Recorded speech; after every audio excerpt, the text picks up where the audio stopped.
So the thing about a white preacher speaking about black lives is there are a lot of pitfalls.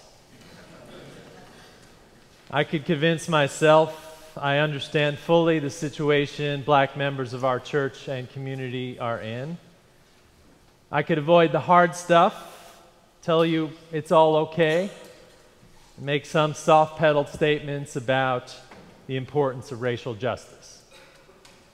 Or I could go the other way and tell you how much you don't know and what guilt you should be experiencing right about now and elevate your already anxious heart rates.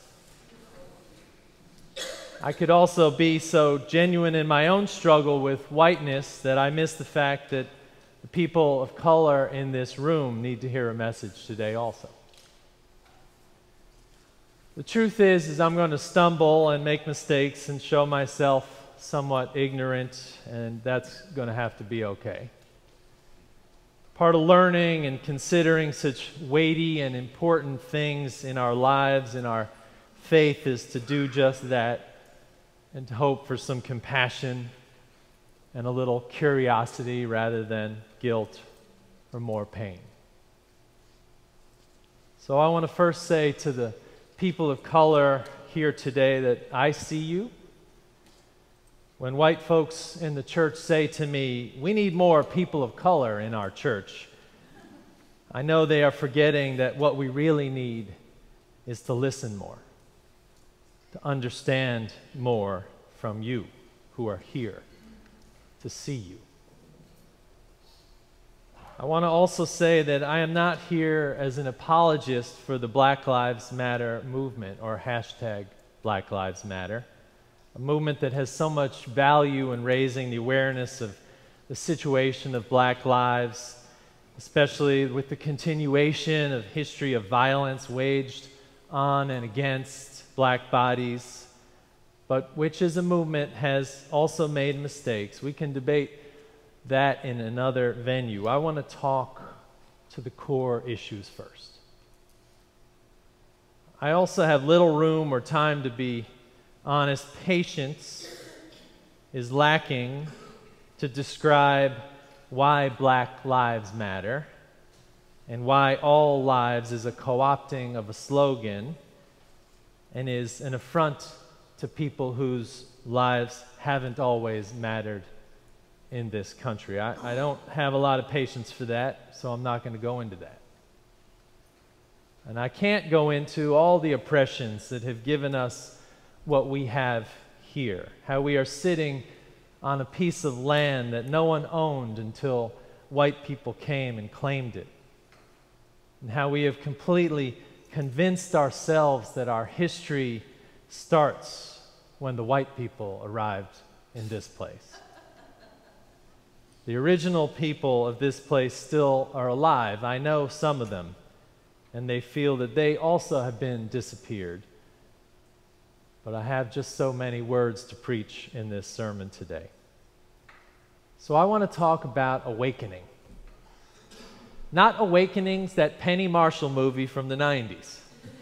Although that could be a pretty good metaphor for what I'm about to talk about. I want to ask you, when in your life have you been awakened? When have your eyes opened? Or the story that you thought you understood about the world you lived in was shed or shattered and you saw it in another way? I am sure you have had moments like that. My friend Rebecca Parker tells a story that connects the dots in the reading that Aaron read to you today from her essays on anti-racist theologies. And it's about awakening. Her story is that she was on the way across the country to seminary in 1976. She was driving with a friend through back roads, and they were entering into rural western Pennsylvania. They entered into a valley they were driving through, and it had been raining hard, and they saw blinking yellow lights, warning of danger here and there, fields covered in standing water, several side roads blocked off with those road signs that say road closed. They said to each other, "Looks like they had a flood here." The water was high. There were sandbags along the roadway. They said to each other, "Gosh, they must have had quite a bit of high water to contend with here. Looks like it was a major flood." Captivated by all the evidence all around the dramatic flood they appeared to be looking at, they rounded a bend in the road and they pulled up in front of a sheet of water that covered the road. They suddenly realized that the water was rising quickly in front of them. So they stopped and they turned the car around and they realized the flood was rising behind them. That the flood hadn't happened yesterday, it was happening right then and there. So they got out of the car and they clambered up onto higher ground, and she says this: "We were soaked to the bone. We huddled under a fir tree. No longer were we lodged in our familiar vehicle. The cold water of the storm poured down on us, baptizing us into the present, a present from which we had been insulated by both our car and our misjudgments about the country we were traveling through." And she says this: "This is what it's like to be white in America. It is to travel well ensconced in a secure vehicle, to see signs of what is happening in the world outside the compartment one is traveling in and not realize that these signs have any contemporary meaning. It is to be dislocated, to misjudge your location and to believe you are uninvolved and unaffected by what is happening in the world. Born white in this country," Rebecca says, "I was gradually but decisively educated into an alienated state of mind. With this narrowing, my capacity for creative participation in my society was stunted, and I became compliant with social norms and patterns that failed to support the fullness of life for others and myself." To come of age, Rebecca says, in America as a white person is to be educated into ignorance, to be culturally shaped to not know and not want to know the actual context in which you live. The context Rebecca talks about is one in which, by no fault of anyone in this room or anyone alive today, we have a society that sees that black and brown skin is lesser, more dangerous, and has created systems that oppress and deny and cultivate violence toward people with a darker complexion. Her awakening meant that she had to see beyond the simple story that she was taught and wake to the realities of her communities and the pain and the struggle for dignity, not only for people of color, but for all of us. For me, such moments happened in the midst of what I thought was a pretty enlightened childhood. I lived in a racially and ethnically diverse town in New Jersey. My mother worked against the redlining of people of color in our town. I had Dominican and Polynesian and African and Caribbean and Israeli and German and black friends. I grew up half my life in my friend Raj's house.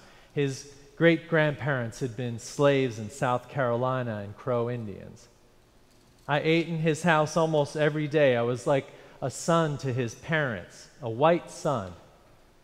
I learned to eat Southern food, to listen to soul music, and see people of color as my kin and my friends.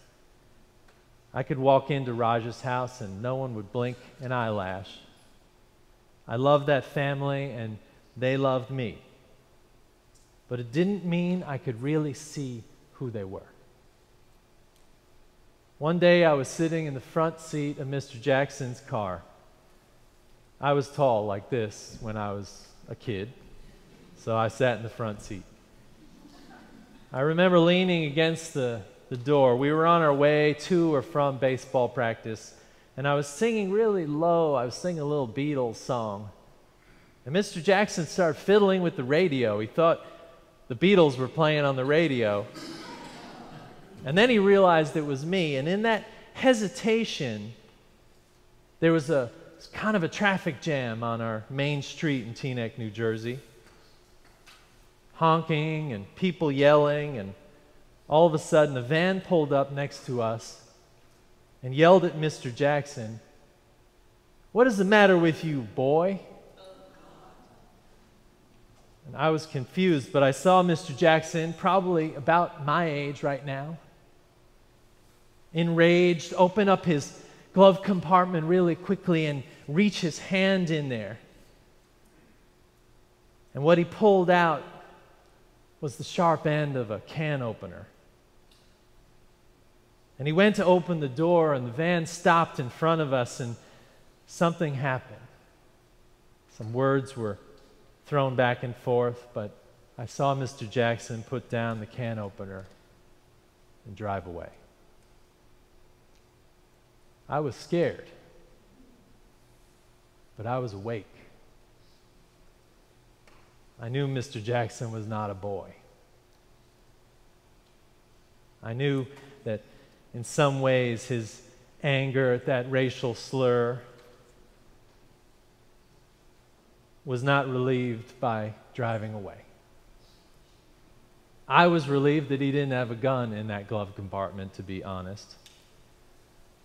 I knew as I looked up at my baseball coach and my father's friend, someone who I thought the world of, that his dignity had been reduced in that moment, that he had to swallow his pride, and that wasn't the first time, that he had to stuff his rage at racial disparity deep inside, that he had to take cover or redirect so he didn't become the target of more violence or prejudice.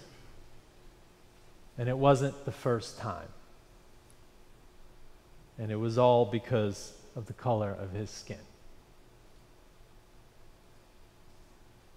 In that moment, I was awake to a deeper suffering than I knew, enjoying life in the Jackson family. I knew that I wasn't disparaged. I wasn't followed in department stores. I wasn't pulled over by police. I wasn't paid less. I wasn't refused bank loans or real estate. I wasn't yelled at or called names because of my skin. I was awakened to a deeper issue, not only the issue at hand, but the suffering. Suffering in our lives, in our communities, that challenged my own naivete. And to be honest, as a young child, I was grateful for that moment. To think that such things are over, or that somehow we have evolved past this, or that even this story that I am telling you is a once-in-a-lifetime event for a person of color, is to miss altogether two things. One is that such abuses are everyday occurrences for people of color.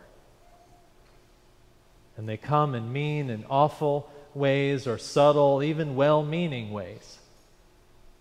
And they corrode the soul, and they have real consequences on health and well-being. That is one. And two is that those of us who never have these experiences because our skin is pale have either benefited from our situation or ignored the bigger picture for too long. To awake to racial prejudice is not just to know that people have these situations, but to look carefully at how we all benefit and we all lose from such inequity. This is the seed of white supremacy. When I say that, I don't mean people with hoods marching down in Charlottesville. I mean a system which is made up by people mostly made up by people a long time ago in power to control and contain black and brown lives, to take land and benefit economically. It is a story that has been seeded through generations that is in us. It is ours to deal with. Racism is not a tragedy that happened yesterday, but something that is currently mutating and recreating itself, and it is happening right now. And so we are called to consider today how Black lives matter, no matter how comfortable we are at this very moment. Because as my colleague and friend Justin Schroeder said in Minneapolis at his church, he said, racism is fundamentally incompatible with the heartbeat of love that is at the center of our faith. This is not Hallmark love. This is a love that calls us to be here, not somewhere else, to wake up. To wake up to the deep story that we have been living out to this very moment that puts some of us above others in almost every situation of our lives. Awakening means not letting numbness seep into our hearts because the news is tough or the road is long. It means not lumping together another shooting with all the rest. It means not diluting Black Lives Matter and knowing that it is the seed of both our white slumber and the real violence we see in our world. So what do we do? What do we think? What do we consider with all this? It brings me to my final installment of what I studied on my sabbatical at Harvard. Because at the Kennedy School of Government, I sat in a negotiation class with the future leaders of the world. And I also woke up in that class. I woke up to what my professor called naive realism. Naive realism sounds a lot like growing up white in this country. But in negotiation, it's a barrier to conflict resolution, or I'd say in spiritual life, it's a barrier to resolving the disconnects in our soul. That is, that in naive realism, we create social perceptions or attributions for others. We explain others' behaviors based on what we think we see or believe. Research says that we bias ourselves going into just about any conversation we are part of. What gets in our way is our own naive realism. We create a perception as reality. We convince ourselves of an idea.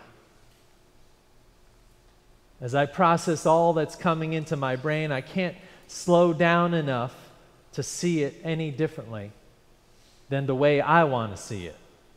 So I create a position that should be reasonable to everyone else, and if they disagree, it's because they don't get it, and they're wrong because they need the facts, or they aren't smart, or they don't want to get it. Does that sound familiar to anybody in this room? George Carlin said it this way, talking about driving. He said, anyone going slower than me is an idiot, and anyone going faster than me is a maniac. You get the picture? Naive realism. We can hardly get out of our own way. The problem is that when we treat social assumptions as factual, we can't see clearly, we can't see past our own bias. So we convince ourselves that that bias that we walk around with is enlightening, not limiting. My professor said something very clearly the day she outlined this. She said, when people don't want to hear or learn, they aren't worried about being convinced. She also said something that you can use in just about any relationship you are in. She said, when you disagree with someone else, on average, you are wrong 50% of the time. Something to live by. But naive realism is how bias plays out. It's when we return to racism and Black Lives Matter and spiritual grounding, it's that we have to find ways to believe we are all from one source, that we all belong to God or the holy, that it's an affront to anyone or everyone to just sit back on our own assumptions because they are ingrained in us so deeply that we walk around naively realistic about our own thoughts. But we carry these stories and these narratives and these social norms that do harm to black and brown people and bodies and lives.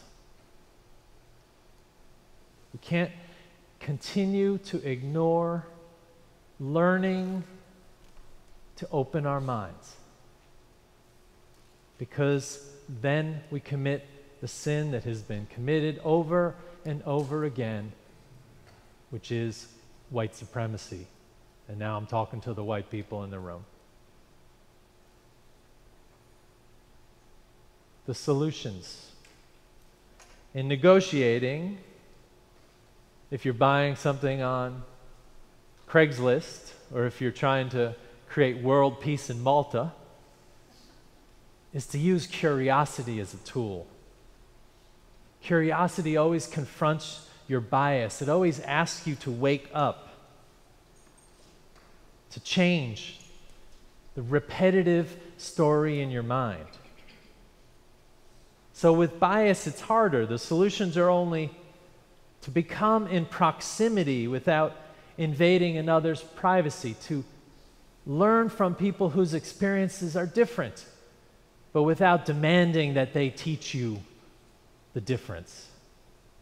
To seek ways to listen and to repeat back a story until the person who's telling you the story hears the story they are telling. This is a tactic in negotiation that is useful in your relationships and in confronting bias. And then to listen again and again. To listen more and to speak less. In bias, when we seek out another perspective just to confirm our own, we fail to open ourselves to change. When we ask ourselves what the story someone else might tell, we might open our lives to seeing it a different way. Our racialized country has been under construction for 300 or more years. Many will work to keep it that way.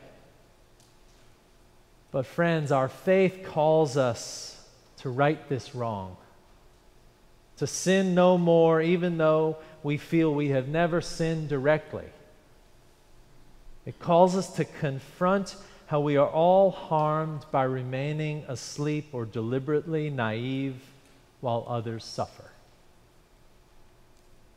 Our faith says we are all one, part of a web of life, a holy people, that we can and must first say, Black lives do matter, and then together work to see where every structure and every system that denies dignity to some and lets racism succeed is broken down, or we all lose. There's way more to say about this. I'm going to save the rest for later. I just want to let you know that we are going to be working more deliberately on this. We're going to be ramping up to a collection in September for Black Lives UU, an organization that's trying to address these issues in congregations, Unitarian congregations nationwide. We're going to work into the Poor People's Campaign with Reverend Barber, and we're going to form a group here that wants to address issues of Black life leading up to the events in September. If you want to join these moments, I want to know who you are. Because the poet calls us to awakening and to hope. And that's why we are here. She says, I want to inhabit my country, not live as if we did not belong to one another, as surely as we belong to the land. Not somewhere else, but here. This is the work we can do, and we can do it with joy. I love you. Amen and amen.